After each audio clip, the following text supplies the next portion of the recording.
আল্লাহ সুবহানাহু ওয়া তাআলা জমিনে যত নবী পাঠিয়েছেন আলাইহিমুস সালাতু ওয়াস সালাম, এই সমস্ত নবীকে আল্লাহ কেন পাঠাইছেন?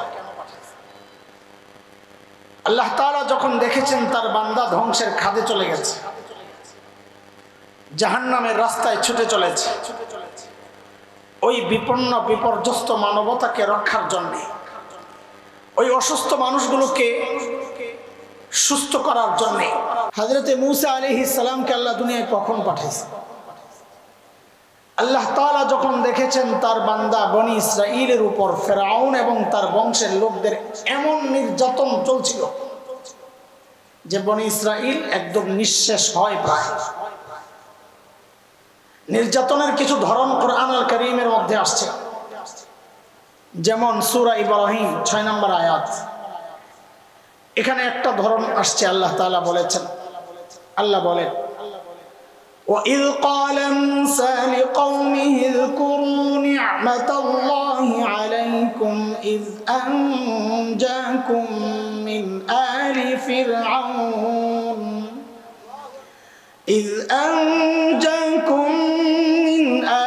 فِرْعَوْنَ يَسُومُونَكُمْ سُوءَ الْعَذَابِ وَيُذَبِّحُونَ أَبْنَاءَكُمْ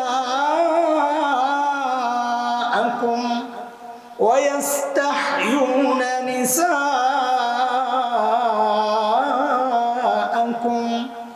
وَفِي ذَلِكُمْ بَلَاءٌ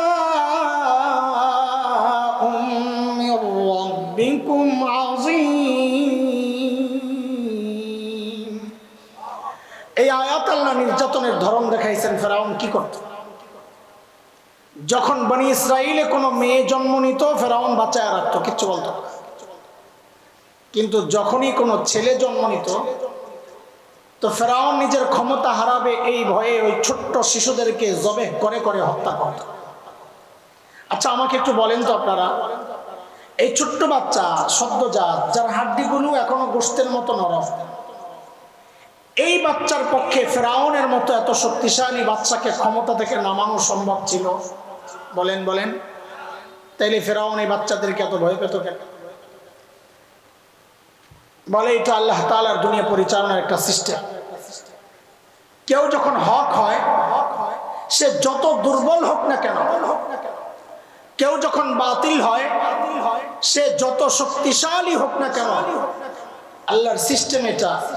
আল্লাহ ওই দুর্বল হকের ভয় ওই শক্তিশালী বাতিলের কলিজায় ঢুকায় দেয়।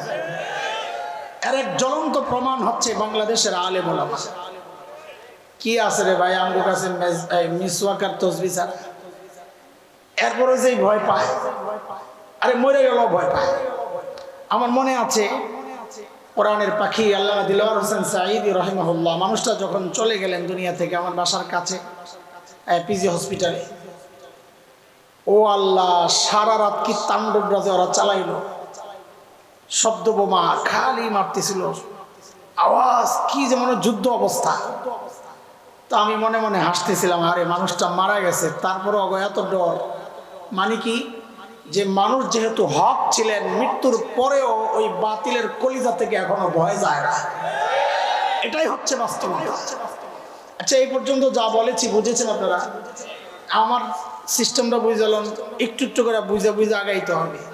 এলোমেলো দৌড়াইতে পারবো না, যতক্ষণ থাকবেন বুঝে বুঝে আগাবেন। না বুঝলে বলবেন, আমি আবার বলবো, ঠিক আছে ইনশাল্লাহ?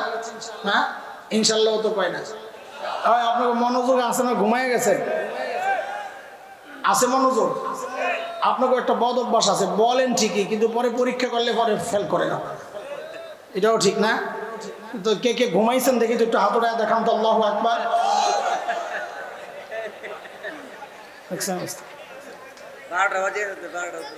তো কিসে মনোযোগ কি কই গেছে? 12টার পরে মনোযোগ জায়গা কি কয়? আমি তো জিজ্ঞেস করছি, আরে কথা বলো না, তোমার জিজ্ঞেস করছি নাকি? আমি তো জিজ্ঞেস করছি মনোযোগ আছে কিনা, তা আপনারা বলবেন আছে। যদি বলতেন নাই তাই তার এই কথা বলতাম। আছে বইলে আবার ঘুমাইছেন বইলে হাত ওঠানো, এটা কেমন কথা? ঘুমান নাই তা তো আমিও জানি, আমি তো মনোযোগ পরীক্ষা করছি, আসলে আছে। নাইলে আমি কি বলছি এটা তো বুঝতেন না, একেবারে হাত উঠাইতে বলছি এটা তো বুঝছেন, তার মানে কিছু মনোযোগ আছে। আরেকটু দরকার, একটু চিৎকার করে একটা তাকবীর দেন তো, আল্লাহু আকবার বলে। আচ্ছা এবার যাবো, একটু ঘুমটুম আইছিল যাইব ইনশাআল্লাহ। আল্লাহু আকবার। আচ্ছা ঠিক আছে, এটা আমি দিলাম আর কি।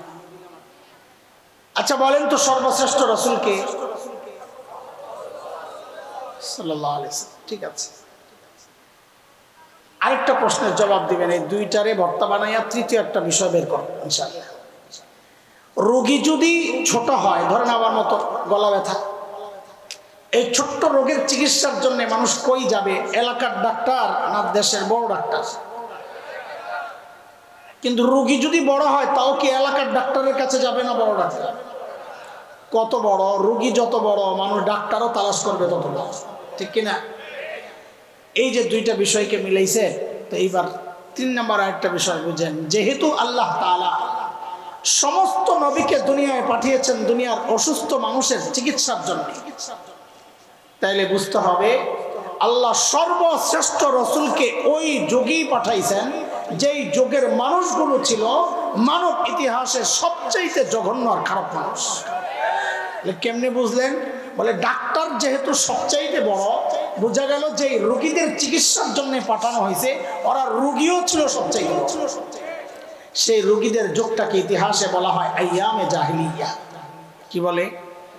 বর্বরতার যুগ। বর্বরতার মাত্রা কত দূর ছিল যে ওদেরকে ঠিক করার জন্য আল্লাহ সর্বশ্রেষ্ঠ রসুলকে আনলেন। তো ইতিহাস পড়লে দেখবেন শরীরের পশম দাঁড়ায় যায়। মানুষ এতটা খারাপ কি করে হয়েছিল? কি করতো জানেন? একটা পয়সার জন্য মানুষ খুন করে ফেলত। আরে মূর্তি পূজা এখন হয় কি হয় না? তখনও হতো। পার্থক্য কি? এখন মসজিদের মধ্যে মূর্তি রেখে পূজা করা হয়, অথচ তখন কাবার চারপাশেই ছিল 360 মূর্তি। ঘরের মধ্যে আলাদা মূর্তি, মন্দিরে আলাদা। কোথাও সফরে বের হলে বগলের নিচে করে পকেটে করে একটা ছোট্ট মূর্তি নিয়ে নিত। কেন? রাস্তায় পূজা করার জন্য যদি আবার খোদা না পাওয়া যায়, বান্দা খোদা পকেটে লইয়া ঘুরে। এই ছিল অবস্থা। এই জন্ম নিয়ন্ত্রণ এখন হয় কি হয় না? তখনও হতো। পার্থক্য কি? এখন জন্ম নিয়ন্ত্রণ হয়, পেটের মধ্যে বাচ্চা নষ্ট করা হয় অথবা আসতে দেওয়া হয় না। আর তখন জন্ম নিয়ন্ত্রণ হতো, বাচ্চা হওয়ার পর দেখতো ছেলে না মেয়ে। যদি দেখছে ছেলে রেখে দিত, আর যদি দেখছে মেয়ে, এটা ছিল বাবার জন্য সামাজিক কলঙ্ক। আমি মেয়ের বাবা, ওই কলঙ্ক থেকে বাঁচার জন্য বাবা নিজ হাতে নিজের কলিজার টুকরা মেয়েকে জীবন্ত দাফন করে দিত। কোরআন আল কারীমের মধ্যে আসছে অনেক জায়গায়।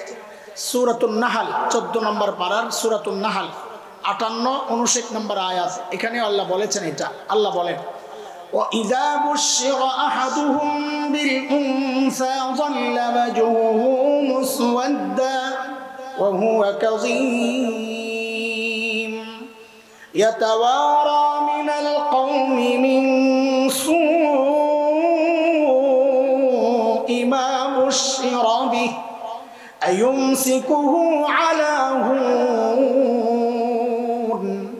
أَمْ يَدُسُّهُ فِي التُّرَابِ أَلَا سَاءَ مَا يَحْكُمُونَ।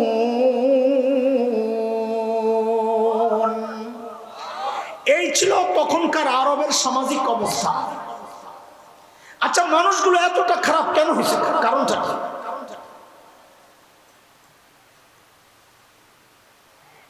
এটা এখানে দাঁড়া দাঁড়া আলাপ করতেছেন, দাঁড়া দাঁড়া শোনেন, এটা কেমন কথা? একটা মানুষের একটা মানে কোনো রকম ন্যূনতম একটা ইয়া যদি থাকে, অনুভূতি, আশ্চর্য।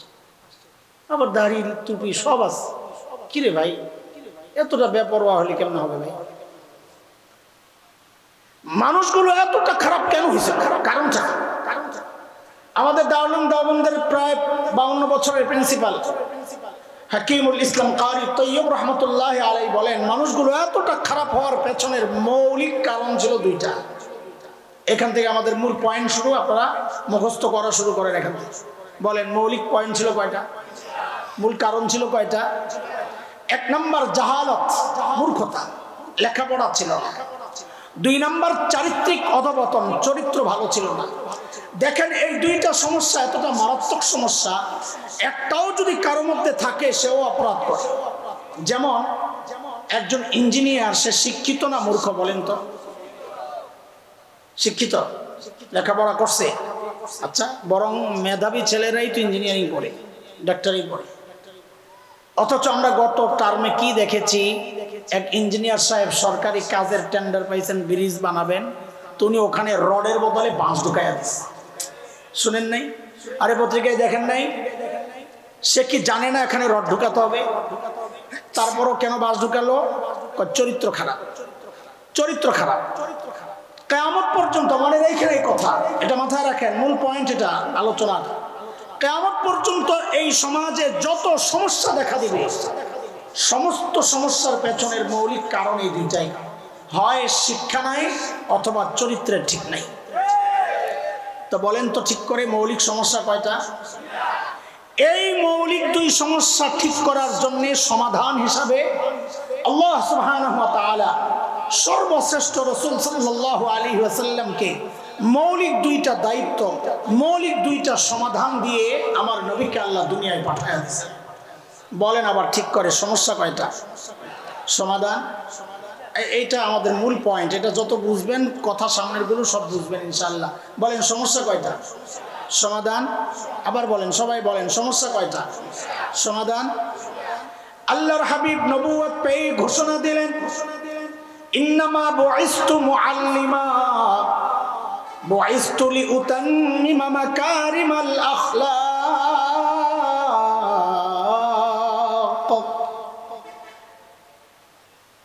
নবী ঘোষণা দিলেন, আল্লাহ আমাকে শিক্ষক বানায়া দুনিয়ায় পাঠাইছেন। কি বানায়া? শিক্ষক বানায়া। কেন পাঠাইছেন?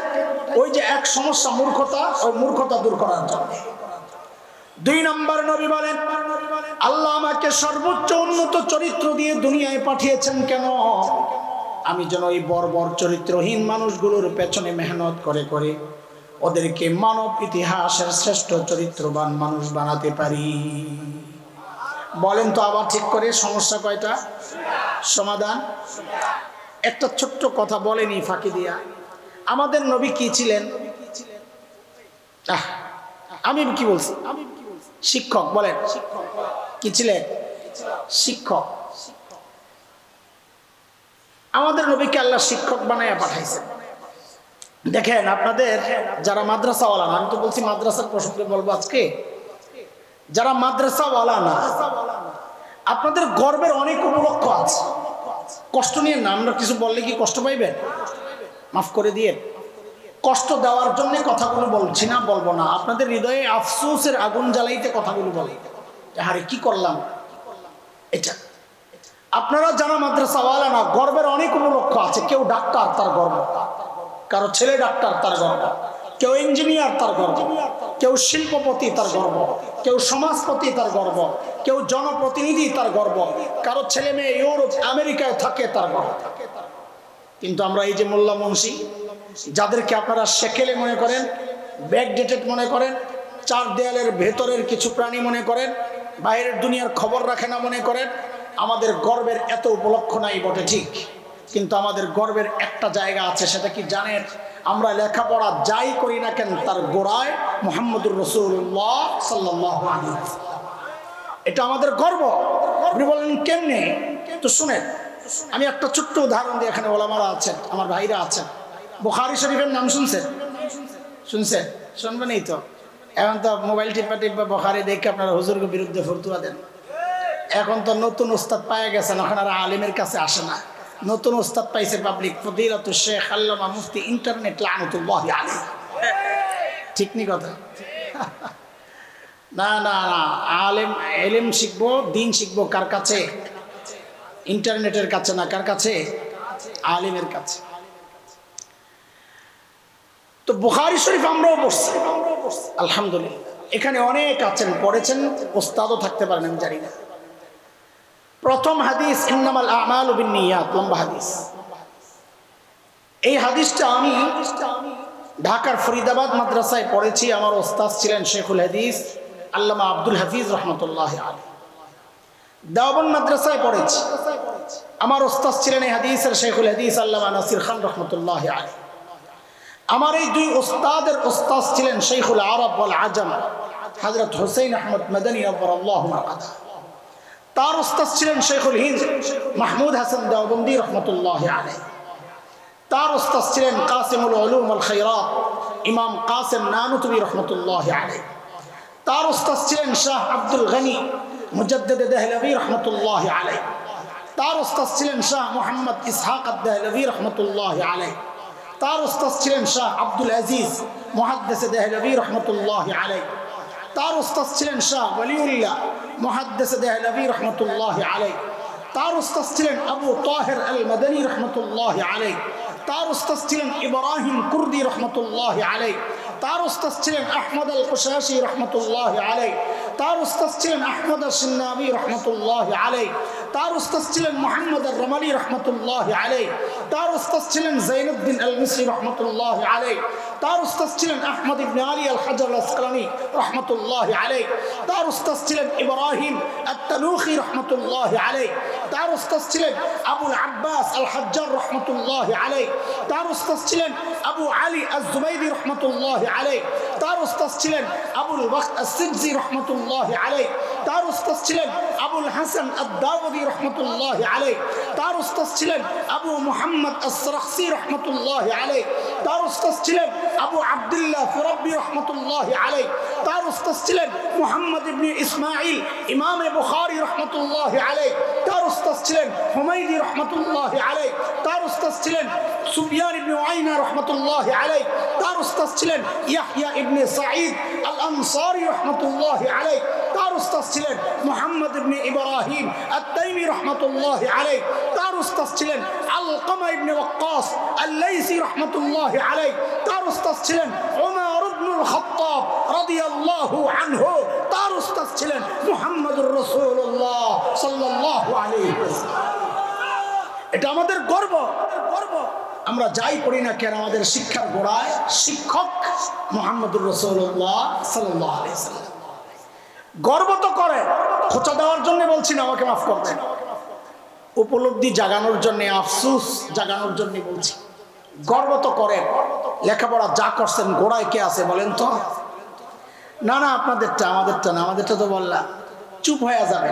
কিন্তু ভাই শোনেন, এই গর্বের পরিচয় দেওয়ার ঠিকাদারি মৌলবীরা আল্লাহর কাছ থেকে নিয়ে নেন নাই যে আপনারা দিতে পারবেন না, কিন্তু পারছেন না তো কেন? কারা আপনাদেরকে বঞ্চিত করেছে কোনোদিন চিন্তা করেছে? যারা যুগ যুগ ধরে আপনার আর আপনার সন্তানের সামনে এমন সিলেবাস রেখেছে যে সিলেবাসে লেখাপড়া করে এই গর্বের পরিচয়টা দেওয়া যায় না। বাংলাদেশের প্রাইমারি স্কুল আছে ৬৫,৫০০ প্লাস। এই তোমরা পড়ছো না প্রাইমারিতে? প্রাইমারি স্কুলে পড়ছো না? বাংলা বই তো নাই না? প্রাইমারি স্কুলে আছে? আমি তো মৌলবি কেউ যাই না ভাই, চার দেয়ালের ভিতরে তাই। শিক্ষক তো নাই না? এত কথা কর না কেন? আছে তো কোন জায়গায় রেজাল্ট লাগলো? ইংরেজি বই তো নাই না? আছে। শিক্ষক অঙ্ক তো নাই, আছে। শিক্ষক তো নাই। ও বাচ্চারা বিজ্ঞান বুঝবে না, বিজ্ঞান বই নাই না? আছে। শিক্ষক নাই না? আছে। সুবহানাল্লাহ।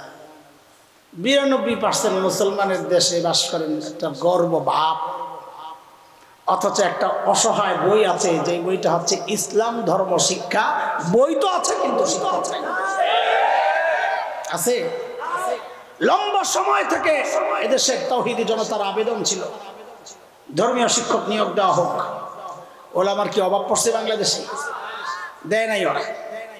যুগ যুগ ধরে আপনাদেরকে ঠকিয়েছে। আপনার সন্তানকে সহিহ দ্বীন শিক্ষার ব্যাপারে অন্তরায় হয়েছে, তো বলে ধর্মীয় শিক্ষার বই আছে, শিক্ষক নেই, তো পড়ায় কে? ওই পড়ায় যদু মধু কদু, মাঝখানে রামবাবুরাও পড়ায়। হিন্দুদের উপরও দায়িত্ব আছে, আমাদের কাছে নানান জায়গা থেকে খবর আসছে। এতদিন পর্যন্ত ওরা শিক্ষক দেয় নাই।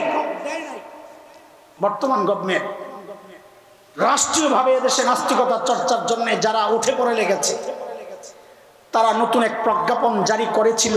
এতদিন বলেছি করেছে, আজকে থেকে কয়দিন থেকে বলতেছি করেছিল, কারণ একটু কিছু হয়েছে। করেছিল সেটা কি? যে ধর্মীয় শিক্ষক নয়, এই ৬৫,৫০০+ স্কুলে একজন করে গানের শিক্ষক নিয়োগ দেওয়া হবে। আপনারে গান শিখাবে, তো আপনার সনদ যায় ঠেকবে রবীন্দ্রনাথের কাছে, মোহাম্মদুর রাসূলুল্লাহ যাবেন কেমনি? হ্যাঁ ঠিক তো, মাহফিলে বৈশা কর, জাগা মতন তো ঠিক পাই না। এর আগে ওইটাও ঠিক না। এর আগে আমাদের আরেকটা গর্বের পরিচয়, আমরা কার সন্তান বলেন তো? আদম আলাইহিস সালাম। এই না, শুধু আদম বলবেন না, বলেন আমরা নবী আদমের সন্তান বলেন। আর আমাদের গর্বের পরিচয় তো রে ভাই। ধরেন এক ছেলে, তার বাবা আব্দুল্লাহ, বাবা এমপি। এখন ওই বাচ্চাকে যদি জিজ্ঞেস করা হয় তুমি কার ছেলে, তো কি বলবে? এমপি আব্দুল্লাহর ছেলে বলবে। ও খালি আব্দুল্লাহ বলবে না, কারণ যে জিজ্ঞেস করছে যদি খালি আব্দুল্লাহ বলে, ওই বেটা বলবে দুনিয়ায় কত আব্দুল আছে, তুই কোন আব্দুলের পুত? ওইটা জানি দিচ্ছি, যাই নাই বাবার নামের সাথে এমপি লাগায়া দেয়, এটা তার গর্বের পরিচয়।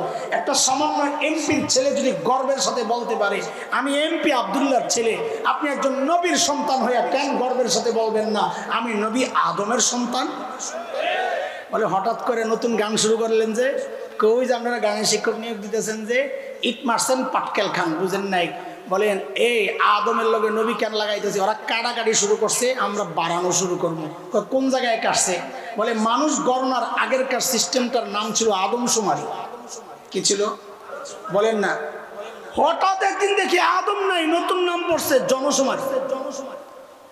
কাউকে জিজ্ঞেস করছেন যে ভাই আদম কেন কাটছ? মাথা ব্যথা না, এগুলো আপনাদের মাথা কেন, এগুলো মৌলবীদের কাজ, তাই না? কাউকে জিজ্ঞেস করেন নাই আদম কেন কাটলা? আদম কাটার একটা কারণ আছে জানেন? সেটা হইলো ওদের মাথায় একজনে ঢুকাইছে আমরা আসলে আদমের না বানরের সন্তান। কার? বলে কে ঢুকাইছে? ওই চিড়িয়াখানায় এক বানর আছে, ওই বানর হঠাৎ করে দেখে তার পিছন দিয়ে লেজ নাই। বানর তো অবাক হয়ে গেছে। আরো কয়দিন পর দেখে বানর শুভ হয়ে গেছে। বানর আর একটু চমকে গেছে, কিরে ঘটনা কি? আরো কয়দিন পর বানর দেখে যে তার মুষ্টি ছাড়া শরীরে সব পশম আস্তে আস্তে পইরা মানুষের মতো ফ্রেশ, শুধু রয়েছে কি মোষ। বানর এইবার চিড়িয়াখানার গেটের সামনে আয়া দিছে জোরে হুঙ্কার, আই এম জাফর ইকবাল। কি কইছে? এক কথা কষ্ট বলা ভাই, আপনাকে পলাতক নেত্রী ওই জাফর ইকবাল রাইসা আপনার সন্তানের সিলেবাস তৈরির দায়িত্ব দিছিল, ভুলে গেছেন না? ওই শয়তান সিলেবাসের মধ্যে ওই বিষয় এনেছে যে আমরা আদম না, আমরা বানরের সন্তান। এখন নাউজুবিল্লাহ কোন ভালোই লাগে, কিন্তু তখন কোনো প্রতিবাদ করেন নাই আপনারা। আমাদের অভিযোগ না আপনাদের বিরুদ্ধে, আমাদের মনের ব্যথা শোনাচ্ছি, অনুযোগ বলতে পারেন। সেদিন ওলামাদের প্রতিবাদের মুখে ওরা পিছু হটতে বাধ্য হয়েছে, কিন্তু দুস্থ আমাদের জিজ্ঞাসা প্রতিবাদ ওলামারা কেন করবে? আলেমের সন্তান তো এই ঘোড়ার টিমের সিলেবাস পড়ে না। আলেমের সন্তান তো কালা কালা রাসূলুল্লাহ পড়বে। এই সিলেবাস পড়ে আপনার সন্তান, প্রতিবাদ আপনাদের করার কথা। আপনারা প্রতিবাদ তো করেন নাই, বরং কোন কোন পোড়া কপাল এই প্রতিবাদী আলেমদের বিরুদ্ধাচরণ করেছেন। না দোস্ত না, সব জায়গায় বিরুদ্ধাচরণ চলবে না, এটা রাজনীতির বিষয় না, এটা আমার ঈমানের ব্যাপার, এটা আমার বিশ্বাসের ব্যাপার, এটা আমার আকীদার ব্যাপার, এটা আমার চেতনার ব্যাপার। এই জায়গায় আলেমের বিরুদ্ধাচরণ নয়, বরং এমন কোন অবস্থা যদি আবারও তৈরি হয়, হতে পারে কারণ পশ্চিমাদের ৫টা গোলামরা এখন ক্ষমতায়, এমন সিদ্ধান্ত আরো আসতে পারে। যদি আসে, আলেমের বিরুদ্ধাচরণ নয়, আলেমের হাতে হাত রেখে কাঁধে কাঁধ মিলিয়ে মুষ্টিবদ্ধ হাত উঠিয়ে একসাথে উচ্চারণ করতে হবে, বাংলাদেশে নাস্তিকতার চর্চা করতে দেওয়া